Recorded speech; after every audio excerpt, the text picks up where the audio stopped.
Hello guys, good morning. Ngayon ay nandito tayo sa Batlag Falls dito sa Tanay Rizal. Guys, itong falls na to, first time natin napuntahan ito no, dito sa Tanay Rizal. Dati doon na tayo pumunta sa May Daranat Falls, doon sa kabilang falls.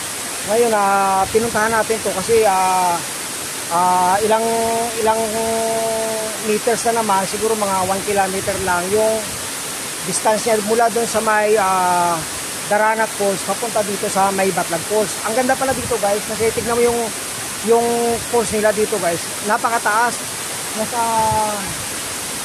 Nasa siguro guys, nasa 120 feet ito siya guys. Tapos malaki siya masyadong falls, malaki at malawak. Malawak siya, maganda siyang tignan kasi kung papansinin nyo guys ito ayan yung pinakaharap. Ngayon guys, iikutin natin yung camera guys. Ayan titignan natin guys. Meron pa siyang isang pulsong guys sa kabila. Ayan Ayan. Ayan, nakita nyo guys. Meron pa siyang isang puls doon na malapad siya. Tapos dito sa kabila guys, pag inikot natin, ayan meron pa doon sa kabila guys. Ayan yan. Napapansin nyo, meron pa doon sa kabila.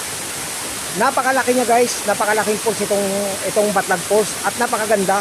Ang daming pupunta dito guys ng mga tourist na para masilayan itong falls nito. Ngayon guys, medyo mahirap kasi nakapatong na tayo dito sa bato kasi yan, tubig na kasi yan dyan, kaya hindi tayo makalapit doon kasi sobrang hamog, masyadong mahamog dito guys, kaya hanggang dito lang tayo.